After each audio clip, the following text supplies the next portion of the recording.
The body cam footage begins with gravel crunching under heavy boots. It's 6:42 a.m. in suburban Atlanta. The sun is barely breaking over the tree-line.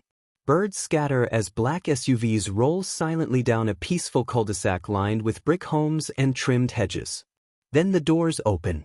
6 icy agents step out in tactical vests, badges clipped high, hands resting near holsters. They move quickly, rehearsed, focused. Across the street, a neighbor watering her roses freezes. Dr. Maya Bennett steps out of her front door at that exact moment, dressed in a navy pantsuit, leather briefcase in hand. 42 years old. Harvard Law. A nationally recognized civil rights attorney who had spent the last decade suing state and federal agencies over unlawful detentions. She locks her front door, turns, and sees them. Dr. Bennett? One of the agents calls. She doesn't flinch. Yes. Step away from the vehicle. Her black Mercedes sits idling in the driveway. Is there a warrant? She asks calmly. The lead agent, Supervisory Officer Grant Halpern, steps forward. Square jaw. Sunglasses already on. You're being detained pending investigation into immigration fraud and obstruction. The words hang in the air like smoke. What? Maya's voice stays level, but her eyes sharpen. That's absurd.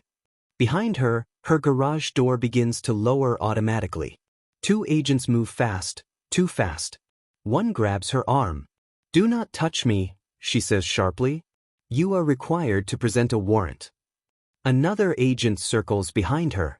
Halpern signals. And then everything spirals. A neighbor across the street begins recording on her phone. Hey, what's going on? Maya's briefcase hits the ground. Papers scatter across the concrete. She doesn't resist. She keeps repeating, show me the warrant. Under what statute? Who authorized this? Halpern doesn't answer. Instead, he nods again. An agent twists her arm behind her back. The neighbor screams. She's a lawyer. That's Dr. Bennett. Maya winces but keeps speaking, her voice steady even as cuffs click shut around her wrists. This is unlawful detention. I want badge numbers. I want the supervising field office. Halpern leans close enough that only she can hear him. You've made powerful enemies. Her expression changes then. Not fear. Recognition. The camera footage cuts abruptly when a second agent blocks the neighbor's phone with his hand. By 7:03 a.m., Maya Bennett is inside the SUV. By 9:15 a.m., her name is trending on social media. By noon, the story explodes across every major news outlet in America. Civil rights attorney arrested in own driveway. The charges are vague. Sealed affidavit. Allegations of aiding undocumented clients in falsifying residency paperwork. The problem? Every legal analyst who reviews the public filings says the same thing. The paperwork doesn't make sense. The affidavit references statutes that don't apply. It cites conversations that supposedly occurred months earlier, yet phone records show Maya was in federal court at those exact times. By nightfall, protests begin outside the Atlanta ICE field office. Inside a holding cell, Maya sits alone on a steel bench. No formal charge has been read. No access to her attorney. She stares at the concrete wall and whispers one sentence to herself. They're panicking. Because 3 weeks earlier, she had filed a federal lawsuit accusing ICE agents in Georgia of falsifying detention records and coercing statements from asylum seekers. At the center of that lawsuit? Supervisory Officer Grant Halpern. The same man who just arrested her. 2 days later, something unexpected happens. A federal judge orders an emergency hearing. The courtroom is packed. Media. Protesters. Federal officials. Maya walks in wearing the same navy suit she was arrested in. Controlled. Halpern sits across the aisle, flanked by government attorneys. The judge wastes no time. Where is the warrant? An assistant U.S. attorney clears his throat. Your Honor, the arrest was conducted under probable cause. That wasn't my question. Silence. The judge flips through the file. Why was Dr. Bennett not formally charged within 24 hours? No answer. Why does the affidavit reference conversations that records indicate could not have occurred? The courtroom shifts uncomfortably. Halpern stares straight ahead. Maya finally speaks. This arrest was retaliation. Her voice echoes. I sued them. I named him. And now they're trying to destroy my credibility. Halpern's jaw tightens. The judge orders Maya released pending further review. Outside the courthouse, cameras swarm. Dr. Bennett, do you believe this was racially motivated? Do you think ICE targeted you because of your activism? She answers carefully. I believe this was abuse of power. That night, investigative reporters begin digging. Within 72 hours, they uncover internal emails. Emails showing Halpern furious about her lawsuit. Emails saying, she needs to be neutralized. The phrase goes viral. Congress announces an inquiry. Then something even darker surfaces. A whistleblower from inside the Atlanta IC office comes forward anonymously. He claims arrest quotas were being manipulated. He claims reports were being altered. And he claims Maya's arrest was approved before evidence even existed. When investigators subpoena internal communication logs, they discover something chilling. The affidavit used to detain Maya was drafted after she was already in custody. Backdated. Digitally altered. The metadata doesn't lie. By the time federal investigators seize office computers, Halpern is on administrative leave. 2 other agents involved in the arrest are reassigned. But the damage isn't done yet, because as Congress prepares hearings, another bombshell drops. Security footage from a nearby home surfaces. It captures audio from the driveway arrest. And in that audio, clear as day, Halpern's voice is heard saying, once she's charged, her credibility's gone. Case dismissed. The implication is explosive. It wasn't about immigration fraud. It was about silencing a lawyer. A week later, the Department of Justice opens a criminal investigation, not into Maya Bennett, but into the agents who arrested her. And when forensic analysts finish reviewing seized devices, they find evidence of coordinated document fabrication. They find private group messages. They find instructions to tighten the narrative. Then they find something that changes everything. A deleted draft memo titled, Operation Driveway. The memo outlines the arrest strategy, media framing, and anticipated public backlash management. It includes one line that freezes investigators in their tracks. Target subject's arrest must appear procedural, not retaliatory. The memo was created 4 days before Maya was taken into custody. 4 days before any so-called probable cause existed. When federal agents arrive at Halpern's home with a warrant, the irony isn't lost on anyone. He opens the door in a polo shirt and jeans. For the first time, he looks uncertain. Inside his home office, investigators seize a personal laptop. On it, encrypted files. And when they break through the encryption, they uncover a folder labeled simply, Containment. Inside that folder are communications not just about Maya Bennett, but about other attorneys, other activists, other names. The arrest of one woman begins to look like part of something far larger. And as the indictment paperwork begins taking shape, one reality becomes clear. The agents who thought they were untouchable are now the ones under investigation. But the most disturbing discovery hasn't been made yet, because buried deep in Halpern's recovered files is a list of individuals flagged as priority obstacles. At the top of that list, Maya Bennett. Under her name, one chilling sentence. Escalation authorized if neutralization fails. And when investigators trace who authorized that escalation, the signature doesn't belong to Halpern. It belongs to someone much higher. The name on the authorization line wasn't just higher up the chain. It was near the top of it. Assistant Field Director Marcus Kincaid. 22 years in federal service. Decorated. Media trained. The public face of IC operations across 3 southeastern states. The kind of official who testified before congressional panels with calm authority and talked about integrity and public safety. And now his digital signature was attached to a document outlining how to neutralize a civil rights attorney. When federal investigators from the Office of Inspector General served a search warrant on Kincaid's downtown Atlanta office, The building didn't look like a crime scene. It looked like power, glass walls, flags positioned perfectly behind a polished desk, framed commendations glowing under soft lighting. Kincaid didn't resist. He didn't raise his voice. He simply adjusted his tie and said, "This is a misunderstanding." But misunderstandings don't usually include encrypted messaging apps, deleted email chains, and off-the-record meetings scheduled in parking garages. As forensic teams imaged his hard drives, one agent noticed something odd. A secondary email account, registered under a variation of his name. It had been used to communicate with a private security contractor based in Virginia. The subject lines were brief. Media strategy. Escalation plan. Exposure control. The phrase, exposure control, appeared 9 times in 3 weeks. Meanwhile, outside federal buildings, protests grew louder. Maya Bennett had returned to work almost immediately after her release. Cameras followed her everywhere. Every public appearance became a symbol of defiance. But behind the scenes, the pressure was mounting. One evening, as she left her office, she noticed a dark SUV idling across the street. It wasn't media. It wasn't police. And when she turned to look directly at it, the vehicle pulled away slowly. She didn't mention it publicly, but she told federal investigators the next morning. Within days, surveillance cameras near her home were installed by court order.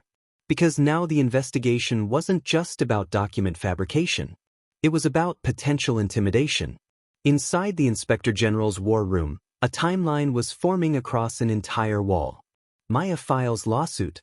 Internal IC backlash emails circulate. Operation Driveway, memo drafted. Kincaid approves, escalation. Arrest executed. Affidavit backdated. Media narrative drafted in advance. It wasn't sloppy. It was strategic. But strategy leaves footprints. And one footprint led to a private dinner held 2 weeks before Maya's arrest. Attendees included Kincaid, Halpern, and a senior communications advisor from IC headquarters in Washington, D.C. The restaurant had security cameras. Investigators pulled footage. The 3 men sat in a corner booth for nearly 3 hours. No phones visible.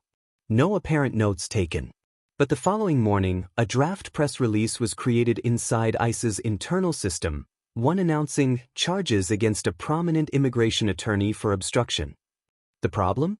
No charges existed yet. The press release was timestamped 11 days before the arrest. When that detail leaked to the press, the narrative flipped. This wasn't about one rogue supervisor. This looked coordinated. Congressional hearings were scheduled. Under oath, Halpern denied retaliatory intent. Under oath, Kincaid insisted the arrest followed standard protocol. Then the encrypted messages surfaced. Recovered from Halpern's personal device. Restored by digital forensic specialists who bypassed deletion protocols. One message from Halpern to Kincaid read, "She won't back down unless we discredit her." Kincaid's reply, "Then discredit her." Another message, "Legal says risk is manageable." And finally, "If she sues again, we escalate." The word escalate echoed through every newsroom in the country. The Justice Department didn't hesitate. A federal grand jury was convened. Subpoenas flew.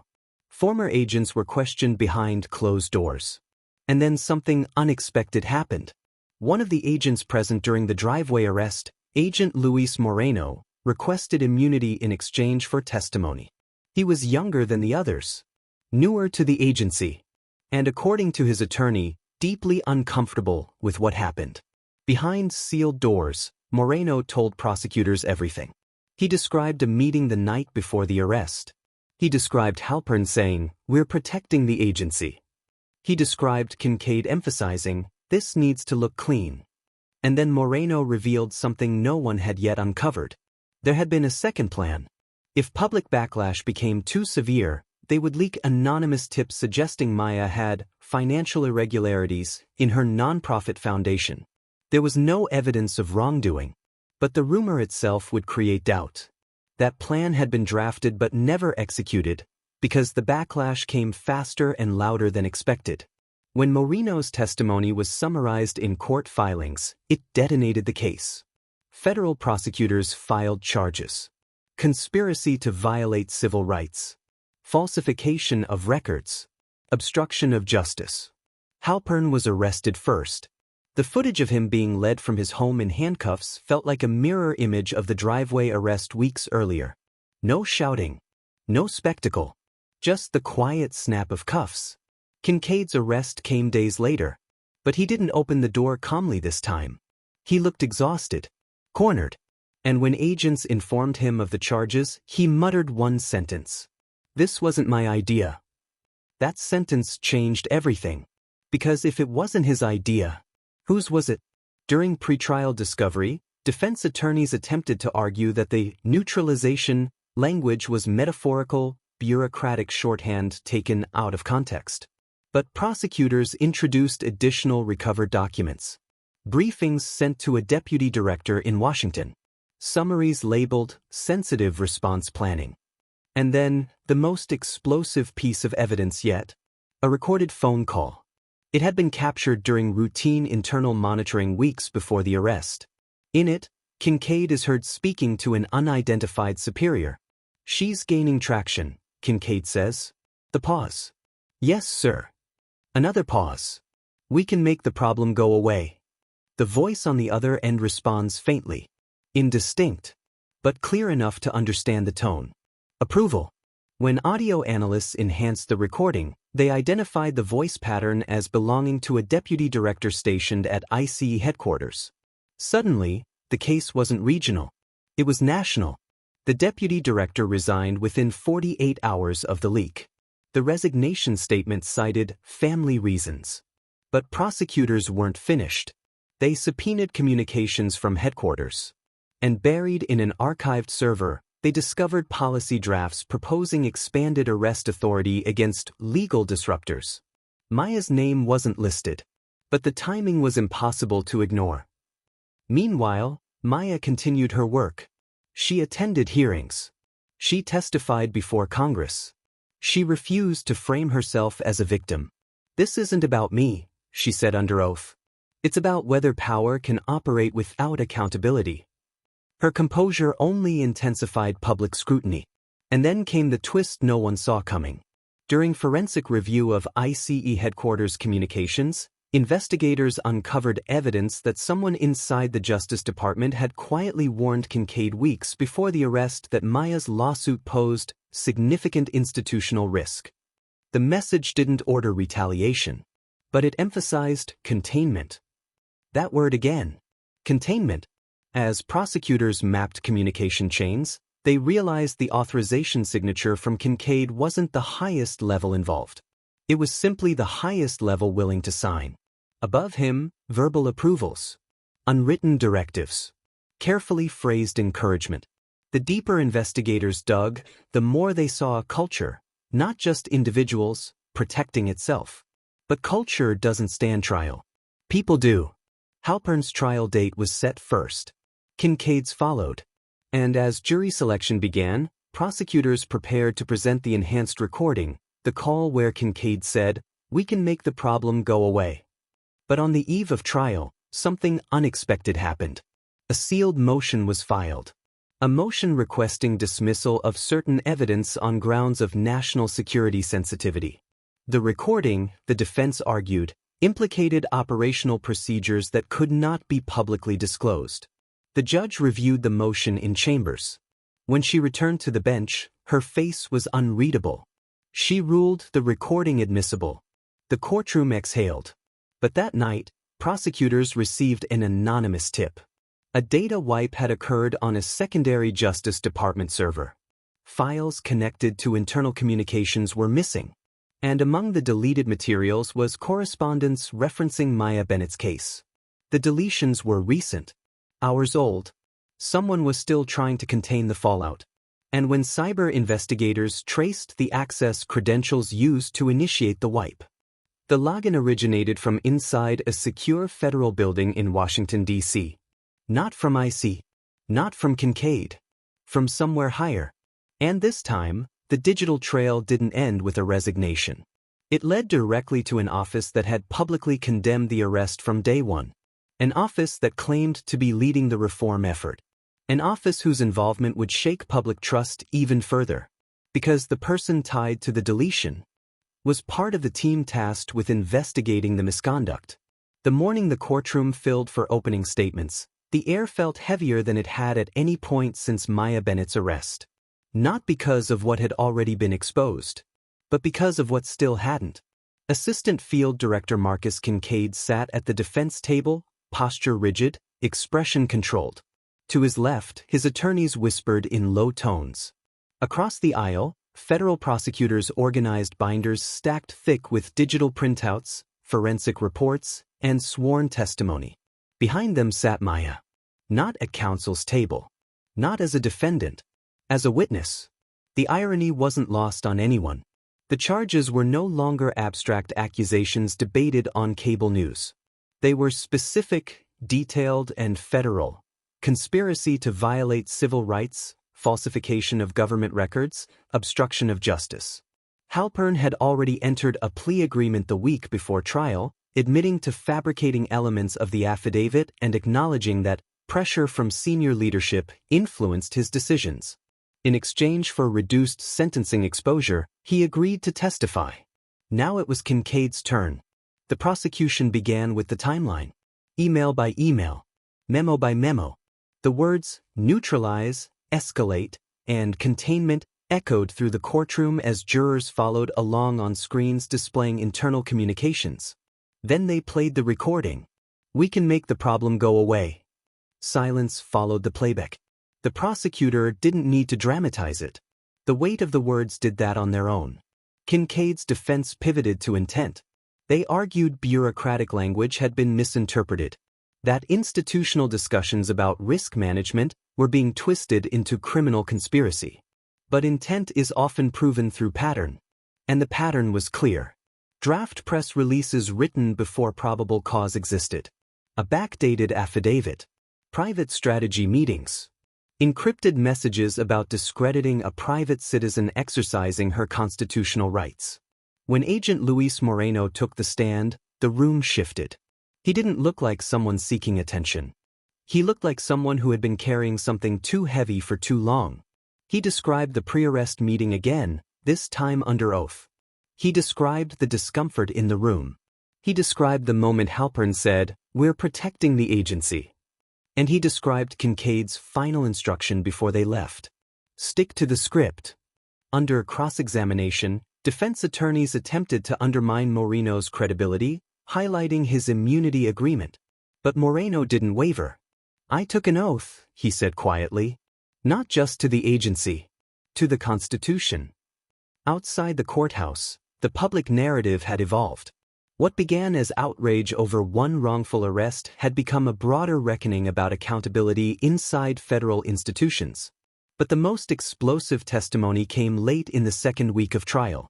Cybersecurity analysts from the Justice Department's own digital forensics unit took the stand. They explained the server wipe. They explained how deleted files were partially reconstructed.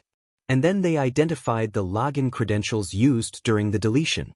The name on the credentials belonged to Deputy Attorney General Elaine Rowe, the same official who had publicly condemned the arrest, the same official assigned to oversee internal reform. Gasps rippled through the courtroom. Rowe had already resigned weeks earlier, citing personal reasons. At the time, the resignation seemed like damage control. Now it looked like something else. When subpoenaed records were introduced, they showed email exchanges between Rowe and Kincaid in the days following Maya's lawsuit. The tone wasn't aggressive. It was cautious. We need to minimize exposure. Coordinate messaging. Ensure alignment across agencies. The prosecution didn't argue that Rowe ordered the arrest. They argued something more subtle, that a culture of institutional self-protection had created an environment where retaliation felt acceptable. And when consequences emerged, the instinct wasn't transparency. It was deletion. The defense objected repeatedly, arguing Rowe wasn't on trial. The judge allowed the testimony. "Context matters," she said. By the third week, jurors had seen the full architecture. Hit subscribe, leave a comment, and stay with me, Because what happened in that quiet driveway didn't just ruin careers, it sent federal agents to prison.